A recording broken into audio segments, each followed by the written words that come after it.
దేవుని నామమునకు మహిమ కలుగును గాక. దేవుని వాక్యంలో నుండి రోమీలకు రాసిన పత్రిక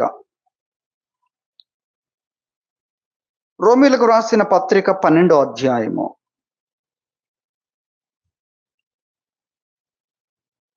రోమా పత్రికలో నుండి దేవుడు మనతో అనేకమైన విషయాలు మాట్లాడుతున్నాడు. వాటిని ప్రతి ఒక్కరూ గమనించాలని నేను మీకు తెలియజేస్తున్నాను.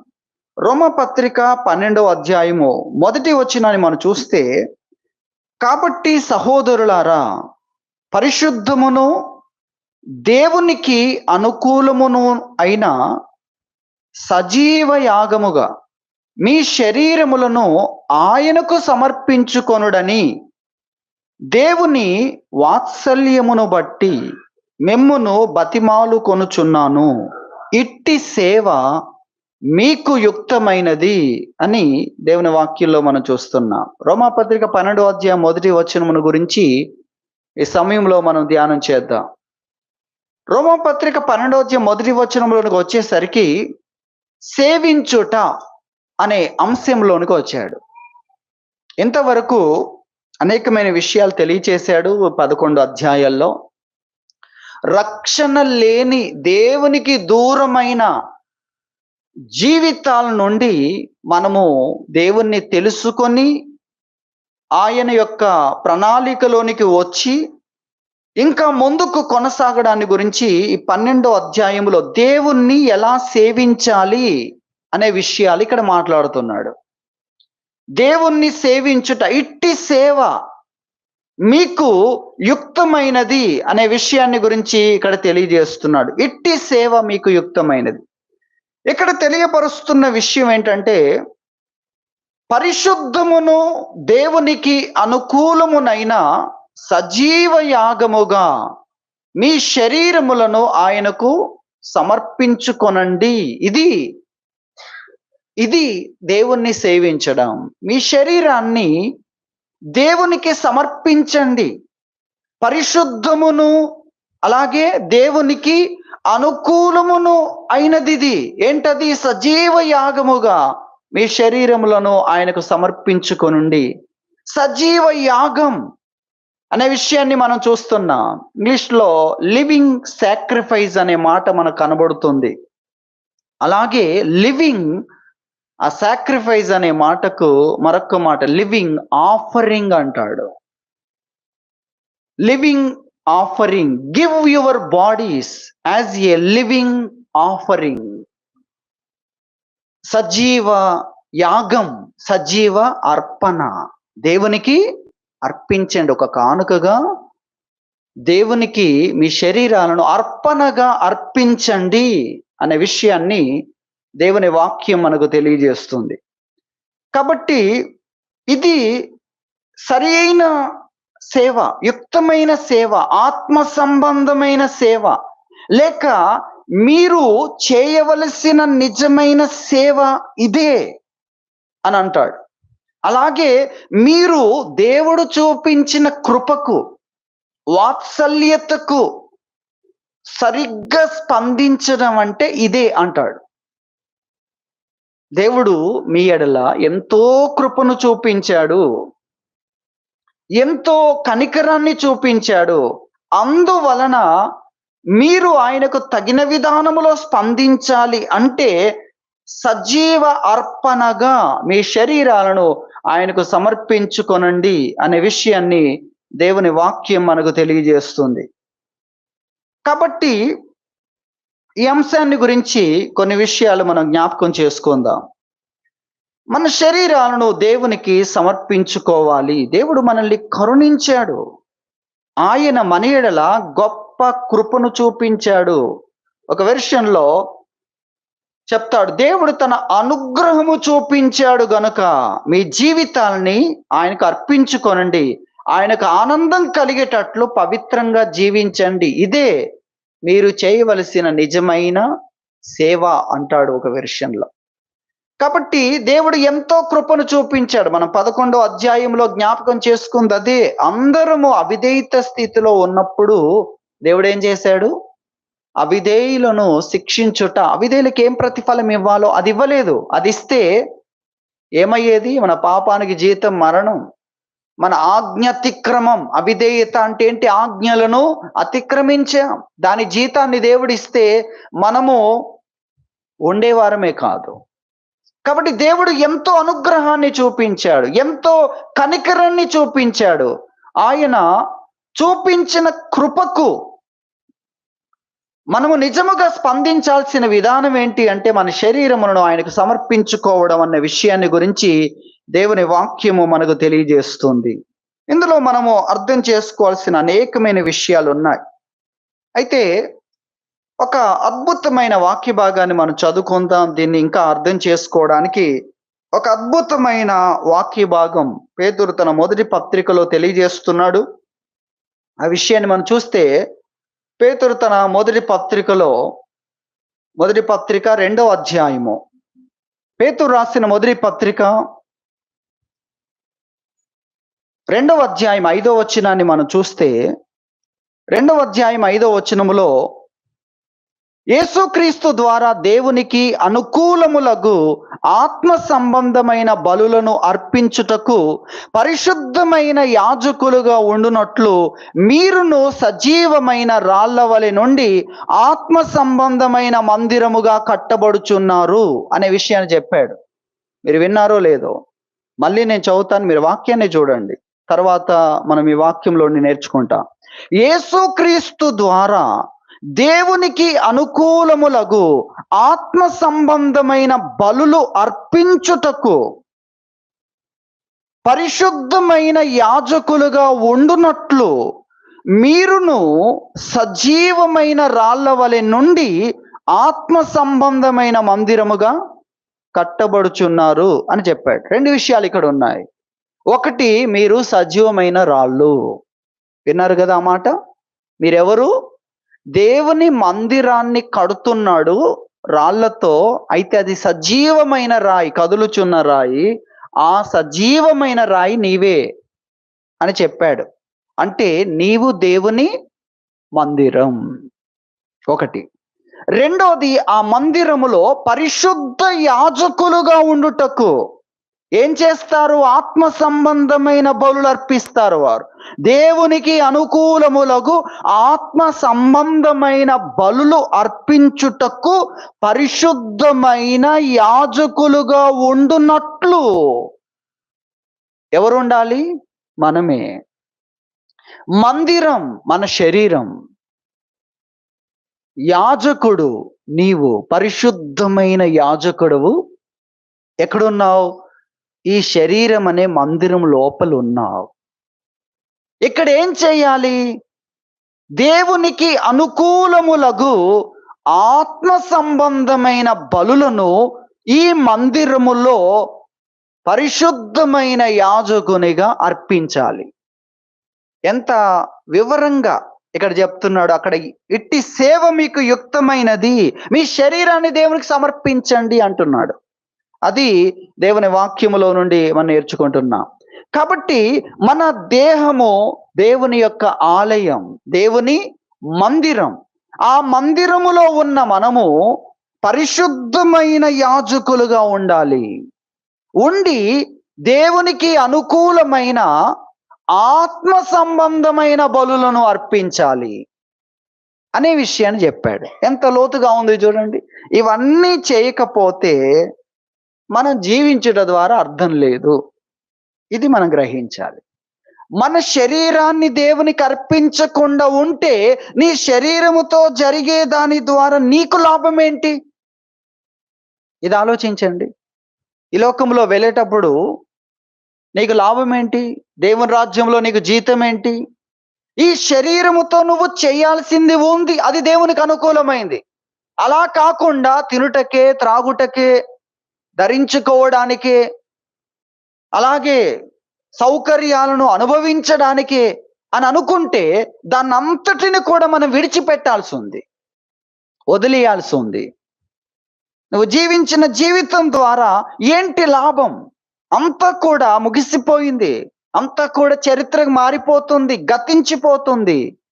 కానీ దేవుణ్ణి సేవించుట కొరకు మన శరీరమును ఉపయోగించినట్లయితే, జీవించినట్లయితే మనము దేవుని యొద్ద నుండి జీతాన్ని, ప్రతిఫలాన్ని అనుభవిస్తామన్న విషయాన్ని మనం గ్రహించాలి. దేవుడు అనుగ్రహించే స్థానాలను పొందుకుంటాం.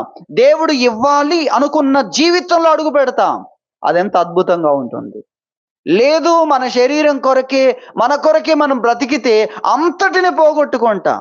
మనం జీవించే జీవితంలో మన కొరకైన జీవితాన్ని మనం చూస్తే ప్రతిదీ కూడా, అది 1 రోజైనా, 2 రోజులైనా, నెలైనా, అలాగే సంవత్సరమైనా, సంవత్సరాలైనా, అదంతా కూడా తిరిగి మనము తీసుకోలేనిదైపోతుంది, లేకుండా పోతుంది, అంతర్ధానం అయిపోతుంది. ప్రతిదీ కూడా ఉదయము గడిచిపోయి మధ్యాహ్నం కాగానే ఉదయం యొక్క మన జీవితం జీవించింది ఏది అయిపోయింది. అది అటువంటి జీవితాన్ని మనం కలిగి ఉన్నాం. కానీ ఆ జీవితానికి ఒక అర్థం ఉండాలంటే ఈ శరీరాన్ని దేవునికి సమర్పించాలి. ఈ శరీరం అనే దేవుని యొక్క ఆలయములో ఆత్మ సంబంధమైన బలులు అర్పించడానికి, పరిశుద్ధ యాజకులుగా జీవిస్తూ ఆత్మ సంబంధమైన దేవునికి అనుకూలములైన బలులు అర్పించడానికి, దేవుడు పరిశుద్ధ యాజకులుగా ఉండడానికి దేవుడు మనల్ని పిలిచాడు. యాజకుడు ఇతరుల తరపున, తన కొరకు, ఇతరుల కొరకు దేవుని సన్నిధిలో చేసే పనులు ఉన్నాయి. అలాగే మనము కూడా ప్రార్థన, విజ్ఞాపన అనేది ఉంది. పరిశుద్ధ యాజకులుగా చేసేది, కృతజ్ఞతా స్తుతులున్నాయి. అలాగే యాచన ఉంది. దేవుణ్ణి సన్నిధిలో ఉండి బ్రతిమిలాడుకొనుట, యాచించుకొనుట, ప్రజల కొరకు, మన కొరకు, దేవుని కృప కొరకు వేడుకొనుట. ఇది యాజకుడు దేవునికి, ప్రజలకు మధ్యలో నిలుచుట అనేది ఉంది. అది మనం గ్రహించాలి. ఆత్మ సంబంధమైన బలులలో కృతజ్ఞతాస్తుతులు చెల్లించుట అనేది కూడా దేవుని వాక్యం తెలియజేస్తుంది. భక్తుడు ఆ విషయాన్ని జ్ఞాపకం చేసుకున్నాడు. దేవుని వాక్యంలో మనం 69వ కీర్తన 30-31 వచనాలు చూస్తే, కీర్తనలతో నేను దేవుని నామమును స్తుతించేదను, కృతజ్ఞతా స్తుతులతో నేను ఆయనను ఘనపరచెదను అని చెప్తూ, ఎద్దు కంటెను, కొమ్ములను డెక్కలును గల కోడె కంటెను అది యెహోవాకు ప్రీతికరము. చూసారా, ఎద్దులను బలి అర్పించుట, అలాగే కొమ్ములు డెక్కలను గల కోడెలు, వాటిని అర్పించుట కంటే, వాటి కంటే కూడా దేవునికి ఇష్టమైంది ఏంటి? కృతజ్ఞతాస్తుతులు, ఆత్మ సంబంధమైన బలులు. అందుకే స్తోత్ర బలి బెర్క్మెన్స్ గారు రాసిన పాటల్లో స్తోత్రములను బలిగా, ఆత్మ సంబంధమైన బలులు అర్పిస్తున్నాను అని స్తోత్ర బలి అని ఆ పాట రాశాడు. అలాంటి పాటలు రాశాడు. కాబట్టి ఇక్కడ భక్తుడు జ్ఞాపకం చేసుకుంటున్నాడు. క్రీస్తు పూర్వ 1000 సంవత్సరాల క్రితమే జ్ఞాపకం చేసుకుంటున్నాడు. దేవునికి ఇష్టమైన బలి ఏంటి? కృతజ్ఞతాస్తుతులతో ఆయన సన్నిధికి రావడం, బలులు అర్పించుట దేవునికి ఇష్టమైంది. వాటికంటే కూడా దేవునికి ఇష్టమైనది, ప్రీతికరమైంది అన్న విషయాన్ని ఇక్కడ తెలియజేస్తున్నాడు. హోషేయ గ్రంథంలో కూడా హోషేయ ప్రవక్త తెలియజేస్తున్నాడు, దేవుని సన్నిధికి వెళ్ళాలి. మనం ఎలా వెళ్ళాలి? ఎలా వెళ్తే దేవుడు అంగీకరిస్తాడు? ఏది దేవునికి ఇష్టమైంది? ఎలా ఆయన వైపు తిరగాలి? ఆయన మర్చిపోతున్నాం, కానీ ఆయనే మన జీవితం ఉంది కదా అనుకుంటున్నాం, కానీ అది ముగిసిపోతుంది. అలాగే ఆ ముగిసిపోయే జీవితం కూడా తిరిగి తీసుకోలేనిది, గతమైపోతుంది, అబద్ధమైపోతుంది. నిజం అనుకున్నది ఏమైపోతుంది? అబద్ధమైపోతుంది. నిజమని ఆనందించే లోపున అది చరిత్రలో కలిసి అది గతముగా, కలగా మారిపోతుంది. మనం దేవునితోనే మన జీవితం, మన దేవుని తట్టు తిరగాలి అని ఒక పిలుపునిస్తున్నప్పుడు, అక్కడ హోషేయ గ్రంథం 14వ అధ్యాయం 2వ వచనంలో చూస్తే, మాటలు సిద్ధపరుచుకొని యెహోవా యొద్దకు తిరుగుడి, మీరు ఆయనతో చెప్పవలసినది ఏమనగా, ఆ పాపములన్నిటినీ పరిహరింపుము, ఎడ్లకు బదులుగా నీకు మా పెదవులను అర్పించుచున్నాము, నీవు అంగీకరింపదగినవి అవే మాకు ఉన్నవి. నీవు అంగీకరింపదగినవి అవే ఇదిగో మేము తీసుకొస్తున్నా. ఏంటవి?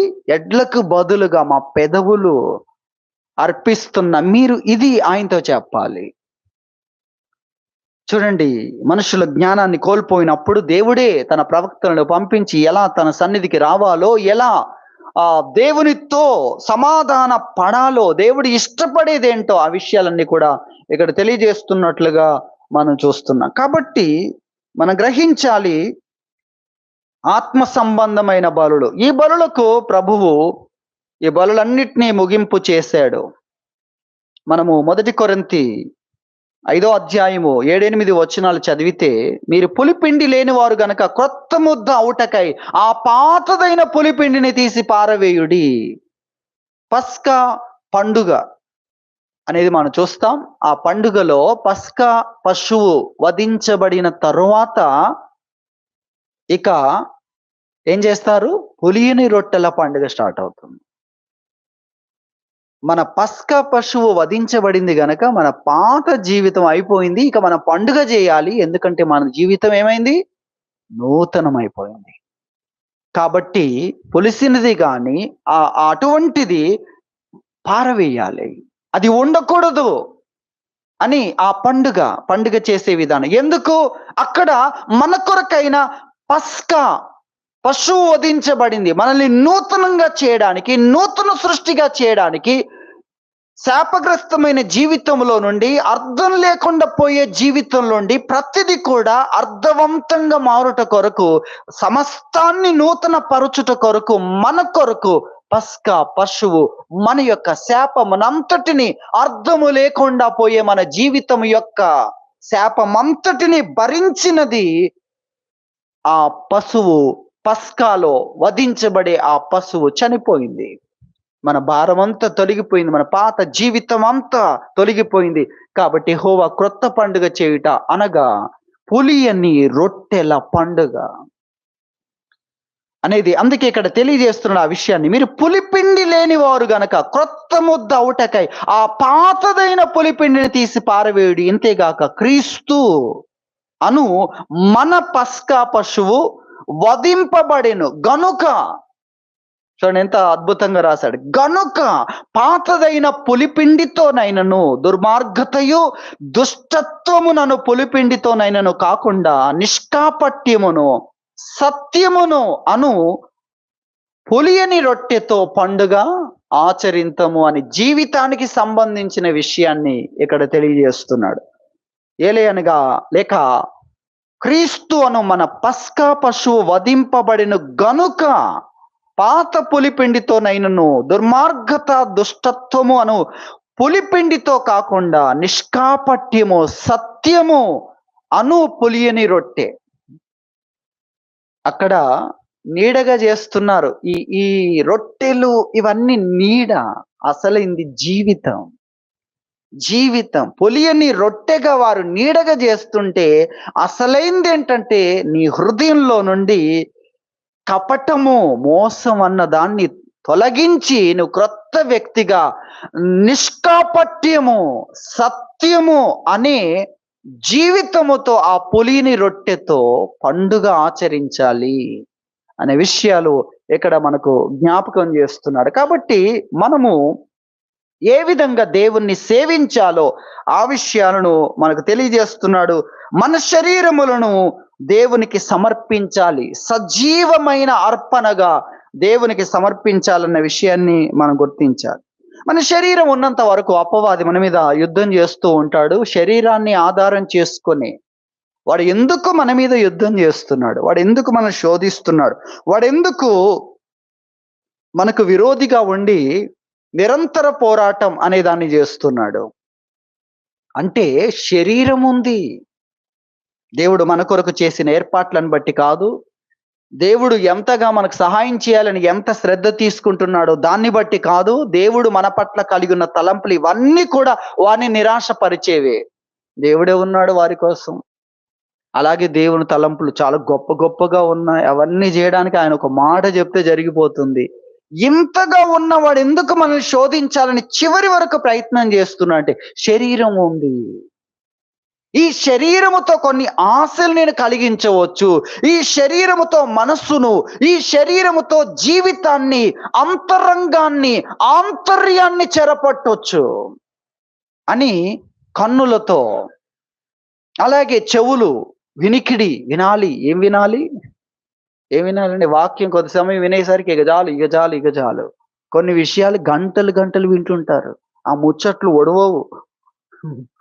అర్థమవుతుందా? ఆ ముచ్చట్లేమో అయిపోవు. ఏంటి గంట 2 గంటలు వాక్యం దగ్గర 2 గంటలు.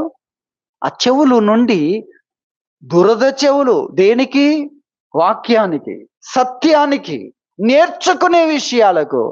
అదే అపహాసకుల గుంపులో ఉండి, ఎంటర్టైన్మెంట్ అనే దాంట్లో ఉండి ఎంతైనా చేయి, రోజంతా చేయి, కానీ నేర్చుకునేది సత్యవంతమైన విషయాలు, జీవితానికి సంబంధించిన విషయాలు, జీవితాన్ని దేవునికి అనుకూలముగా మార్చుకొనుట ఎట్లు అనే దానికి చెవినివ్వకపోవడం. శరీరంలో ఉన్న అవయవాల ద్వారా వాడు చెరపట్టాలని చూస్తున్నాడు. మన జీవితాన్నే చెరపట్టాలి. మన యొక్క ఆ కంట్రోల్లో నుండి మనం తప్పిపోవాలి అని వాడు చూస్తున్నాడు. కానీ శరీరాన్ని దేవునికి ఇచ్చినట్లయితే వాడి యొక్క ఆటలు సాగవు, వాడి యొక్క ఎరలన్నీ తెగిపోతాయి. వాడు గుచ్చి లాగుతున్నాడు కదా, అవన్నీ కూడా తెగిపోతాయి. అవి పని చెయ్యవు శరీరాన్ని దేవునికి అర్పించినప్పుడు. ఒక భక్తుడు, బహుశా సెయింట్ అగస్టిన్ గారు అనుకుంటాను, ఆయన ట్రైన్లో ప్రయాణం చేస్తున్నాడు. ఒకసారి స్నేహితులతో ప్రయాణం చేయాల్సిన పరిస్థితి వచ్చింది. అంతకుముందు జీవితం అతడు స్నేహితులతో కలిసి ఆ యొక్క ప్యాకెట్ అంటాం కదా, కార్డ్స్ ఆడేవాడు అన్నమాట. అది ఆడేవాడు. అటువంటి దాంట్లో అందరినీ ఆశ్చర్యపరిచేవాడు. ఆ విధంగా సమయాన్ని గడిపేవాడు. అయితే ప్రభువులో అతడు మారిన తర్వాత ఒకసారి ఆ విధంగా వెళ్తూ ఉన్నప్పుడు స్నేహితులు ఆట ఆడుతూ ఉన్నారు. వారు కొద్దిసేపు చూశారు, తర్వాత అతన్ని పిలిచారు, వచ్చి మాతో పాటు ఈ ఆట ఆడుమని. అప్పుడు ఆయన అన్నాడు, నేను చేతులు తెచ్చుకోలేదు అన్నాడు. లేక చేతులు లేవు అన్నాడు. ఇలా అర్థం చేసుకోనండి. నేను చేతులు తెచ్చుకోలేదు. అదేంటి వింతగా మాట్లాడుతున్నావు? చేతులు ఉన్నాయి కదా నీకు, ఇవి నావి కాదు, యేసయ్యకి ఇచ్చేసాను. ఇవి ఏమన్నాడు? ఇవి యేసయ్యకి ఇచ్చేసాను కనుక ఇప్పుడు వీటితోని నా పని చేయలేను. ఎందుకంటే ఇది ఆయనకు అనుకూలంగా ఉండడానికి ఇచ్చేసాను. ఆయనకు అనుకూలమైన దానికే ఇప్పుడు ఇది పనిచేస్తుంది, కానీ ఆయనకు అనుకూలము కాని దానికి వీటిని నేను వాడలేను. ఆ అవగాహన ఇక్కడ దేవుడు మనకు కలుగజేస్తున్నాడు ఈ వాక్యం ద్వారా. సజీవ యాగముగా, సజీవమైన అర్పణగా మీ శరీరములను దేవునికి సమర్పించండి అనే విషయాన్ని ఇక్కడ తెలియజేస్తున్నాడు. కాబట్టి సజీవ అర్పణగా మన యొక్క శరీరాలను దేవునికి సమర్పించాలి అన్న విషయాన్ని ప్రభువు మనకు తెలియజేస్తున్నాడు. ఈ శరీరం ఉంది కనుక ఈ శరీరము ద్వారా మనము భక్తిలో ఉన్నా, భక్తిలో స్థిరపడినా, దేవునిలో ముందు కొనసాగుతున్నా, శరీరము యొక్క ఆశలను కలిగించి మనల్ని చెరపట్టాలని అపవాది ఎంతగానో ప్రయత్నం చేస్తుంటాడు. దేవుని వాక్యం తెలియజేస్తుంది, అభ్యంతరములు రాక మానవు, కానీ ఆ అభ్యంతరములు వచ్చినప్పుడు నీకు శ్రమ కలుగుతుంది. కాబట్టి అభ్యంతర పరిచే దానిని నువ్వేం చేయాలి? ఏం చేయాలని చెప్పాడు? ఆ అభ్యంతరాన్ని నీ దగ్గర నుండి తొలగించుకో.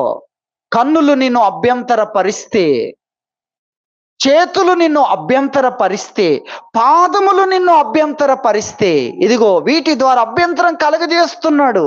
ఈ కన్నులు దేవునికి అనుకూలము కానివి, దేవుడు అంగీకరించలేనివి, వాటి కొరకు చూడాలని కన్నులు ప్రయత్నం చేస్తూ ఉంటాయి. వాటిలో నుండి ఆశలు కలిగిస్తాడు. అలాగే చేతుల ద్వారా, అలాగే పాదములు దేవునికి ఇష్టము లేని స్థలాలకు వెళ్ళేటట్లుగా, దేవునికి ఇష్టము లేని నడక నడిచేటట్లుగా చేస్తూ ఉంటాయి.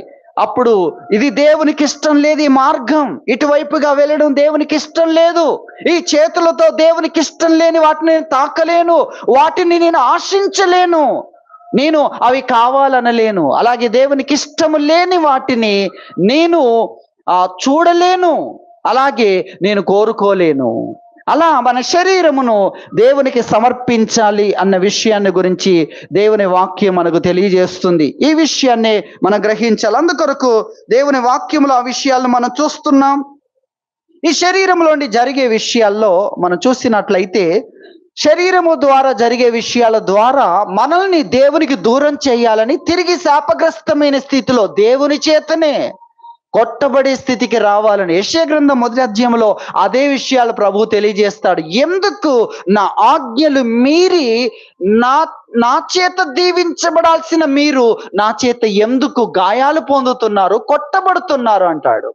అది మనం గ్రహించాలి. కాబట్టి సాతాను ఆ పని చేస్తూ ఉంటాడు.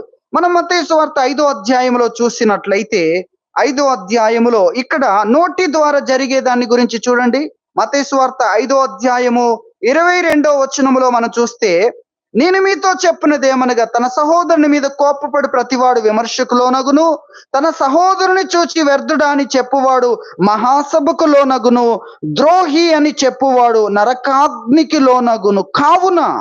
కాబట్టి ఏం చేయాలి? నీవు బలిపీఠమున వద్ద అర్పణమును అర్పించుచుండగా నీ మీద నీ సహోదరునికి విరోధం ఏమైనా కలదని ఎక్కడ నీకు జ్ఞాపకం వచ్చిన ఎడల అక్కడ బలిపీఠం ఎదుట నీ అర్పణ విడిచిపెట్టి మొదట వెళ్ళి నీ సహోదరునితో సమాధాన పడుము, అటు తరువాత వచ్చి నీ అర్పణ అర్పింపుము అనే విషయాన్ని ప్రభువు ఇక్కడ తెలియజేశాడు. అలాగే త్రోవలో ఉండగానే, నీ ప్రతివాదితో నీవు త్రోవలో ఉండగానే త్వరగా ఏం చేయమన్నాడు? సమాధాన పడమన్నాడు. కోపము నిన్ను ఏం చేస్తుంది? కోపము ప్రదర్శిస్తావు, అప్పుడు విమర్శకు లోనవుతావు. కోపము వ్యర్థుడు అని చెప్పేటట్లుగా చేస్తుంది. కోపము ద్రోహి అని చెప్పేటట్లుగా చేస్తుంది. కోపము నిన్ను ఎక్కడికి తీసుకొని వెళ్తుంది? నరకాగ్నికి వెళ్ళే అంతటి మాటలు, ఆ ద్వేషము నీలో నుండి బయటికి వస్తుంది అన్న విషయాన్ని ఇక్కడ చెప్పాడు. కాబట్టి చూడండి, నోరు, మాటలు అన్న విషయంలో ఇక్కడ మనం చూస్తున్నాం. మన నోటి ద్వారా వాడు ఆ విధంగా కోపమును కలిగించి అలాంటి మాటలు వాడేటట్లుగా వాడు చేస్తాడు. ఆ తర్వాత 28 నుండి మనం చూస్తే, ఇక్కడ నేను మీతో చెప్పినది ఏమనగా, ఒక స్త్రీని మోహపు చూపుతో చూచి ప్రతివాడు అప్పుడే తన హృదయమందు ఆమెతో వ్యభిచారం చేసిన వాడగును అనే మాటను చెప్పాడు. కాబట్టి నీ కుడి కన్ను నిన్ను అభ్యంతరపరిచిన ఎడల దాన్ని పెరికి నీ యొద్ద నుండి పారవేయుము. నీ దేహమంతయు నరకంలో పడవేయబడకుండా నీ అవయవములలో ఒక్కటి నశించుట నీకు ప్రయోజనకరము గదా అనే విషయాన్ని చెప్పాడు. కన్ను అభ్యంతరపరుస్తుంది. దేవుడు వద్దు అన్నవి చూసేటట్లుగా, అలాగే కావాలి ఆశించేటట్లుగా చేస్తుంది. కాబట్టి అక్కడ చూడడము, ఆ చూపు ద్వారా కలుగుతున్న ఆశించడమే అక్కడ పాపము. కాబట్టి ఏం చేయాలి? ఆ అభ్యంతరమును ఏం చేస్తున్నారు? ఆ అభ్యంతరమునకు దేవుడు ఏం చేయమన్నాడు? ఆ అభ్యంతరమును నీ దగ్గర నుండి తొలగించుకో. కొంతమందికి తొలగించుకోవడం వీలు కావట్లేదు. ఎందుకు కావట్లేదు? దేవుడు ఇక్కడ చెప్పింది అర్థమవుతే తొలగించుకోవడం వీలవుతుంది. దేవుడు ఏం చెప్పండి? నీ కన్నే తొలగించుకో, నరకానికి వెళ్తావా అన్నాడు. అప్పుడు అందరికి సులువు అవుతుంది. ఏడు సులువు అవుతుంది? కన్ను పోవడం కంటే ఈ స్థలమునకు దూరం అవడం, ఈ పరిస్థితి నుండి దూరం అవడం, కన్ను కానీ, చెయ్యి కానీ, పాదము కానీ పరిచే పరిస్థితి నుండి దూరంగా వెళ్ళిపోవడం. దేవుడు సులువైన పద్ధతి చెప్తాను, నీ కన్ను తీసేస్తాను అంటే వెంటనే వ్యక్తికి ఎంత సులువు అవుతుంది? అమ్మో, కన్ను పోవడం కంటే ఈ కన్నుతో చూచేదానికి దూరం అవడం ఈజీ అని అనుకుంటాడు. అంతగా అది ప్రమాదకరం అన్న విషయాన్ని చెప్పాడు. మనం మత్తయి సువార్త 18వ అధ్యాయంలోనికి వెళ్ళినట్లయితే, 18వ అధ్యాయంలో 7వ వచనం నుండి చూస్తే, అభ్యంతరముల వలన లోకమునకు శ్రమ, అభ్యంతరములు రాక తప్పవు గాని ఎవని వలన అభ్యంతరం వచ్చునో ఆ మనుషునికి శ్రమ. కాగా నీ చెయ్యి అయినను నీ పాదమైనను నిన్ను అభ్యంతరపరిచిన ఎడల దాన్ని నరికి నీ యొద్ద నుండి పారవేయము. 2 చేతులు 2 పాదములు కలిగి నిత్యాగ్నిలో పడవేయబోట కంటే కుంటివాడవుగానో అంగహీనుడవుగానో జీవములో ప్రవేశించట నీకు మేలు. అభ్యంతరం వచ్చినప్పుడు దేవుడు వద్దన్న చోట్లకు పాదం వెళ్తుంది, వద్దన్న వాటిని చేతులు తాకుతుంది, వద్దన్నవి చేతిలోకి తీసుకుంటుంది, వద్దన్నవి చూస్తుంది, వద్దన్నవి కావాలి. ఎందుకు కావాలనేది ఎందుకు వచ్చింది చూసావు గనక. అవి నిన్నేం చేస్తున్నాయంటే అభ్యంతరపరుస్తున్నాయి. ఆ అభ్యంతరములో నువ్వు ఉంటే ఏమైపోతావు? జీవములో ప్రవేశించలేవు, నరకానికి వెళ్ళిపోతావు.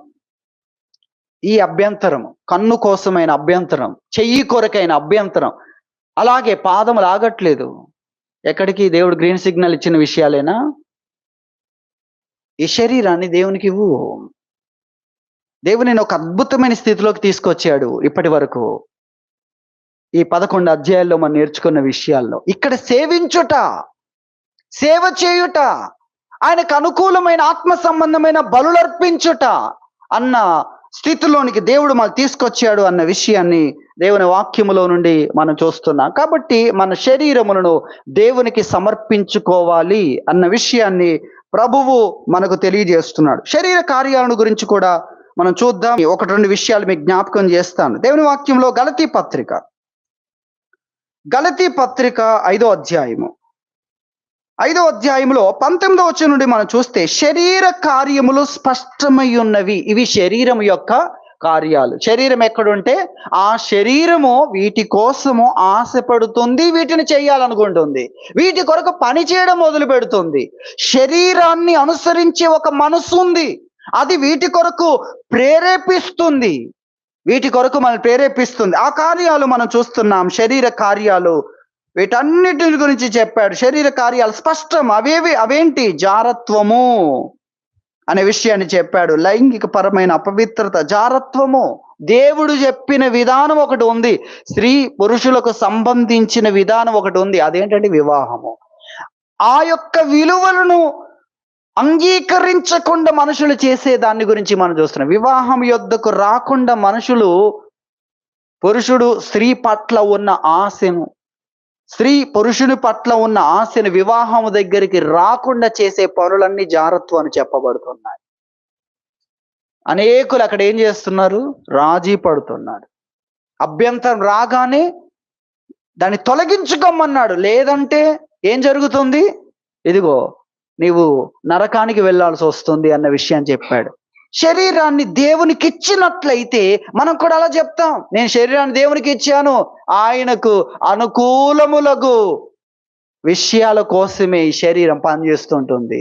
ఆయన అనుమతించే వాటి కోసమే, ఆయన అనుమతించే వాటి కొరకే ఇది పనిచేస్తుంది, ఆయన కోసం. లేదు ఇంతకు ముందు ఉన్నట్లుగా ఉన్నాం అనుకోండి, దేవుని ఉగ్రత పాలైపోతాం. దేవుని న్యాయపీఠం ఎదుట నిలిచి అవిధేయులకు ఏ శిక్ష ఉంటుందో అటువంటి పరిస్థితి ఏర్పడుతుంది. లేదా దేవుడు ఇక్కడ కొట్టాల్సి వస్తుంది. ఇక్కడే మనం అనుకుంటా అవన్నీ కూడా శ్రమలు అనుకుంటా. శ్రమలు కాదు, ఇవన్నీ అవిధేయత ద్వారా వచ్చే శిక్షలు అనేది మనం గుర్తించాలి. కాబట్టి మన శరీరాన్ని దేవునికి అర్పించినప్పుడు ఆ శిక్షలు మనకు ఉండవు, శ్రమలే ఉంటాయి. ఎందుకంటే మనం దేవునికి విధేయులం. దేవునికి లోబడలేని పరిస్థితి వచ్చిన వారికి కలిగేవి శిక్షలు, దేవునికి లోబడే వారికి వచ్చేవన్నీ కూడా పరీక్షలు మాత్రమే. పరీక్ష ప్రమోషన్ కొరకు, పరీక్ష జీతము కొరకు, నీ విలువ కోసం నీవు దేవునికి సంపూర్ణ విధేయుడిగా ఉన్నట్లయితే. కాబట్టి మన శరీరములను దేవునికి సమర్పించుకోవాలి అన్న విషయాన్ని తెలియజేస్తున్నాడు. ఇక్కడ అనేకమైన విషయాలు చెప్పాడు. శరీర కార్యాలు, జారత్వము, అపవిత్రత, కాముకత్వము. చూడండి, ప్రత్యేకమైన పదాలు, ఇవన్నీ కూడా ఒకే విషయం తెలియజేస్తున్న రకరకాల విషయాల లోతుల్లోనికి వెళ్తే. అలాగే విగ్రహారాధన, అలాగే అభిచారము అనే విషయాన్ని, కృత్రిమైన కార్యాలని చెప్పొచ్చు. అభిచారం అంటే విచ్ క్రాఫ్ట్ అన్నాడు. కృత్రిమైన కార్యాలు, ఇతరులను దెబ్బ కొట్టుటకు ఇల్లీగల్ పనులను కూడా మనం ఆలోచించవచ్చు. అలాగే ద్వేషము, కలహము, మత్సరము, క్రోధము, కక్షలు, భేదములు, విమతములు, అసూయలు, మత్తతులు, అల్లరితో కూడిన ఆటపాటలు అనేవి ఇవన్నీ శరీర కార్యాలు. అయితే మనం గ్రహించాలి, వీటిని గూర్చి నేను మునుపు చెప్పిన ప్రకారము ఇట్టి వాటిని చేయువారు దేవుని రాజ్యమును స్వతంత్రించుకొనరని మీతో స్పష్టముగా చెప్పుచున్నాను. చదవడం వరకు చదివాం కానీ అవి ఉంటే అలాంటి వాళ్లకు దేవుని రాజ్యంలో చోటు లేదు. అలాంటి వారు వెళ్తే డోర్లు వేయబడతాయి అనే విషయం చెప్తున్నాడు. ఏంటవి? శరీర కార్యాలు. ఈ శరీరాన్ని దేవునికి ఇవ్వకపోతే, శరీరాన్ని వ్యక్తిగత ప్రార్థనలో మనం నేర్చుకున్నాం. వ్యక్తిగత ప్రార్థనలో మన శరీరాన్ని దేవునికి సమర్పించాలి. లేదంటే ఏం జరుగుతుంది? శరీరంలోని శోధనలు స్టార్ట్ అవుతుంటాయి. ఏవి? ఈ 15 ఇక్కడ ఉన్నాయి కదా ఈ లక్షణాలన్నీ. అందులో కొన్ని మనము పాపాలు అని పెట్టుకుంటాం, ఇందులో అన్ని కాదు కొన్ని. అవి లేవు కదా, నేను సేఫ్ సైడ్ లో ఉన్నా అనుకుంటాం. ఇవన్నీ ఉన్నాయి, ఒకటి కాదు, ఇవన్నీ. వీటిలో ఏదైనా దేవుని రాజ్యాన్ని స్వతంత్రించుకోలేడని చెప్పాడు. అది మనం గుర్తించాలి. నీకు ద్వేషం కలగవచ్చు, నీ కక్ష కలగవచ్చు, పగ ప్రతీకారం కలగవచ్చు, ఏదో ఒకటి. కాబట్టి మన శరీరాన్ని ప్రతిరోజు ప్రార్థన ద్వారా దేవునికి సమర్పించాలనే విషయాన్ని గురించి కూడా వ్యక్తిగతమైన ప్రార్థనలో మనం నేర్చుకున్నాం. కాబట్టి మనం గ్రహించాలి, ఇవి శరీర కార్యాలు. వీటి ద్వారా అపవాది మనల్ని దేవుని రాజ్యమునకు దూరం చేయాలని ప్రయత్నం చేస్తాడు. అయితే దేవుని పిల్లలు ఏం చేస్తారు? అవి చూస్తే 24వ వచనం చూడండి. 24వ వచనం, క్రీస్తు యేసు సంబంధులు శరీరమును దాని ఇచ్చలతోనూ దురాశలతోనూ సిలువ వేసి ఉన్నారు. వారేం చేస్తారు? సిలువేస్తారు. వేటిని? శరీరము యొక్క కార్యాలను. శరీరములో నుండి ఏ కార్యాలు వస్తున్నాయో, దేవుడు అనుమతించని, అంగీకరించని ఆలోచనలు, ఆశలు కన్నులతో, అలాగే శరీర సంబంధమైన ఆలోచనలు చేతులతో, పాదములతో మనం ఏం చెయ్యాలనుకుంటున్నామో వాటిని, అవి దేవునికి అనుకూలం కాదనుకున్నప్పుడు దాన్ని ఏం చేయాలి? సిలువేయాలి. అదే మనం చూస్తున్నాం. క్రీస్తు యేసు సంబంధులు శరీరమును ఏం చేస్తారు? సిలువేస్తారు. ఎలా?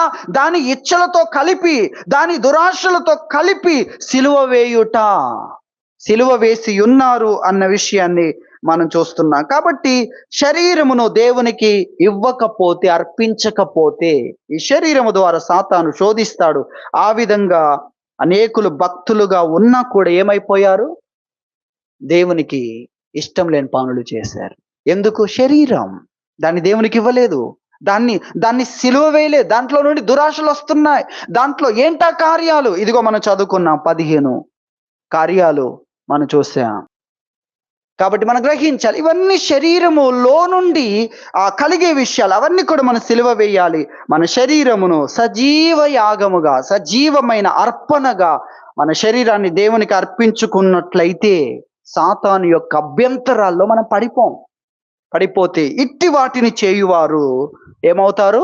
దేవుని రాజ్యాన్ని స్వతంత్రించుకోలేరు. అందుకే ఒక సురక్షితమైన మార్గాన్ని మనకు బోధిస్తున్నాడు. మీ శరీరాలను పరిశుద్ధమును దేవునికి అనుకూలమునైన సజీవ యాగముగా మీ శరీరములను దేవునికి సమర్పించండి అన్న విషయాన్ని దేవుని వాక్యములో నుండి మనకు తెలియజేస్తున్నాడు. ఈ గ్రహింపు అవ్వకు ఉందనుకోండి, సైతాను శోధించింది. ఒకవేళ మనస్సు వరకు లొంగిపోయింది అనుకోండి, బానే ఉంది, నువ్వు అన్నట్టు బానే ఉంది, కానీ మనస్సు మొట్టమొదటిది, తర్వాత కన్నులు, తర్వాత ఈ అవయవాలన్నిటినీ దేవునికి, శరీరాన్ని అర్పించిన వ్యక్తులం అయితే ఒక్కొక్క దగ్గర దేవుడు మనల్ని నిలిపివేస్తాడు. ఎంత భద్రత! 7 అంచెల భద్రత అంటారు చూసారా? మీకు అర్థమవుతుందా? ఎంత భద్రత! మనస్సు బలహీనమైన కన్నుల దగ్గర నీకు భద్రత ఉంది, చెవుల దగ్గర నీకు భద్రత ఉంది, చేతుల దగ్గర భద్రత ఉంది, పాదముల దగ్గర భద్రత ఉంది. చూసారా? వీటన్నిటిని మనం గ్రహించాలి. ఒకవేళ మనసు దగ్గర నువ్వు చెప్పే బాగానే ఉంది, కానీ నేను అక్కడికి వెళ్ళలేను, ఎందుకంటే నా పాదములు దేవునికి ఇచ్చేసాను. ఆయన వద్దన్న దగ్గరికి పాదం నడువు, ఇవి నా మాట వినవు. ఇవేంటి? ఇవి దేవునికి ఇచ్చాను. మీరు ఆ రకంగా ఆలోచించండి. ఇప్పుడు అభ్యంతర పరిచేవి, మనసులో అభ్యంతర పరిచింది, వెంటనే పాదములు లొంగిపోవాలని ఎందుకు? ఆలోచించండి. మనస్సు ఒక ప్రమాదకరమైన దాన్ని ముట్టుకోమంటుంది, వెంటనే పాదములు వెళ్ళాల్సిన అవసరం ఏంటి? అక్కడ కూడా కంట్రోల్ దేవుడు నీకు ఇచ్చాడు కదా, చేతుల్లో కూడా ఇచ్చాడు కదా. ఇది మనం గుర్తించాలి. ఒకవేళ ఇవన్నీ కంట్రోల్ తప్పిన పరిస్థితి ఉన్నా, నీకు పరిశుద్ధాత్మ దేవుడు ఉన్నాడు. నువ్వు కళ్ళు మూసుకొని ప్రార్థనలో ఏం చేయాలి? కళ్ళు ఎలా పని చేయాలి, కళ్ళతో నేనేం చేయాలి, చేతులతో నేనేం చేయాలి, కాళ్ళతో నేనేం చేయాలి, దేవుడు ఇచ్చిన జ్ఞానంతో, అనుభవ జ్ఞానంతో, సమర్థతతో, శక్తితో నేనేం చేయాలి, మొత్తం క్లోజ్. అర్థమవుతుందా? నువ్వేం చేసేది లేదు. ఆధారపడుట, ఒక గ్రుడ్డివాని వలె దేవుని మీద ఆధారపడుట, కళ్ళతో, చేతులతో, పాదములతో ఏం లేదు. నువ్వు ప్రార్థనలో దేవుని మీద ఆధారపడవచ్చు. దేవుణ్ణి అడగవచ్చు అనే విషయాన్ని మనము గ్రహించాలి. పరిశుద్ధాత్మ సహాయం కూడా మనకు ఉంది. నేనే కాదు, దేవుని ఆత్మ నాలో ఉన్నాడు. చూసారా? ఇంకా అది మీరు ఆలోచించండి.